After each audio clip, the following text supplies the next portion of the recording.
है मैं आपके बेटे का, बड़ा जुल्म हुआ है आपके बेटे के साथ। ये बताएं कितने बच्चे हैं आपके? मेरा 3 बेटे हैं, 2 बेटियां। बड़े बेटे का नाम सिकंदर अली, छोटे बेटे का नाम अल्लाह दिता है। ਇਹਦਾ ਨਾਮ ਮੈਂ ਲਾਡਨਾ ਕਾਸਮ ਅਲੀ ਰੱਖਿਆ ਸੀ। इसका नाम कासिम था। ਕਾਸਮ ਅਲੀ ਦਾ ਤੇ ਉਧਰ ਕਾਚਾ ਕੇ ਜਾਂਦੇ ਤੇ ਮੈਂ ਕਾਸਮ ਅਲੀ ਆਖਣਾ, ਮੈਂ ਕਦੀ ਕਾਸਮ ਤੋਂ ਕਾਸਮ ਅਲੀ ਤੋਂ ਬਗੈਰ ਨਹੀਂ ਉਹਦੇ ਨਾਲ ਬੋਲੀ।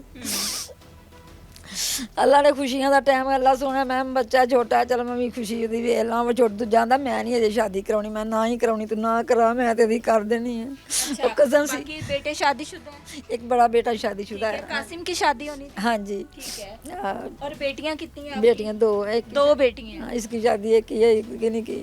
एक की नहीं की। और अब कासिम की शादी थी। हाँ जी। ये जो सारी तैयारियां, ये सारी चीजें पड़ी थी, ये कासिम की शादी के लिए। ਜਿਹੜੇ ਮੈਂ ਮੇਰਾ ਸਮਾਨ ਨਹੀਂ ਲੈਣਾ, ਉਹ ਤੇ ਮੇਰੀ ਭਤੀਜੀ ਦਾ ਸ਼ਾਦੀ ਹੋਈ, ਉਹ ਤੇ ਉਹਨਾਂ ਨੇ ਸਮਾਨ ਮੰਗਿਆ। ਮੇਰੇ ਦਿਲ ਦੀ ਖਾਹਿਸ਼ ਇਹ ਸੀ, ਮੈਂ ਆਪਣੇ ਬੱਚੇ ਦੀ ਮੈਂ ਆਪ ਹੀ ਖੁਦ ਬਣਾਉਣਾ, ਸਾਰਾ ਕੁਝ ਬਣਾਉਣਾ, ਮੈਂ ਨਹੀਂ ਕਿਸੇ ਕੋ ਕੁਝ ਵੀ ਲੈਣਾ। ਤੇ ਫਿਰ ਮੈਂ ਉੱਥੇ ਚਲੇ ਗਏ ਹਾਂ। ਉੱਥੇ ਜਾ ਕੇ ਇੱਕ ਮੋਬਾਈਲ ਸੀ, ਖੋਜ ਮਾਰਾ 80,000 ਦਾ ਕੋਲ ਮੋਬਾਈਲ ਸੀ। ਮਾਸ਼ਾਅੱਲਾ ਕਹਿੰਦਾ ਜੀ ਅੰਮੀ, ਮੈਂ ਤਸਵੀਰਾਂ ਬਣਾਉਣੀਆਂ। शादी की वजह से लिया था महंगा मोबाइल? ਹਾਂਜੀ मैं कासिम की पसंद की शादी हो रही थी। हाँ जी, कज़न के साथ हो रही थी। ਕਹਿੰਦਾ ਵੀ ਮੈਂ ਉੱਥੇ ਕਰਵਾਉਣਾ। ਮੈਂ ਕਿਹਾ ਸੌ ਬਿਸਮਿਲ੍ਲਾ, ਤੂੰ ਉੱਥੇ ਹੀ ਕਰਾ ਲਾ, ਕੋਈ ਗੱਲ ਨਹੀਂ। ਉਹ ਸਾਨੂੰ ਕਿਹੜਾ ਨਹੀਂ ਉਹਨਾਂ ਦੇਣਾ। ਉਹਨਾਂ ਕੋਲ ਪੁੱਛਿਆ ਨਾ, ਕੋਈ ਗੱਲ ਨਹੀਂ, ਤੁਹਾਡੇ ਠੀਕ ਹੈ, ਜਿਵੇਂ ਤੁਸੀਂ ਕਹਿੰਦੇ ਜੇ ਕਰ ਲਾਂਗੇ। अच्छा,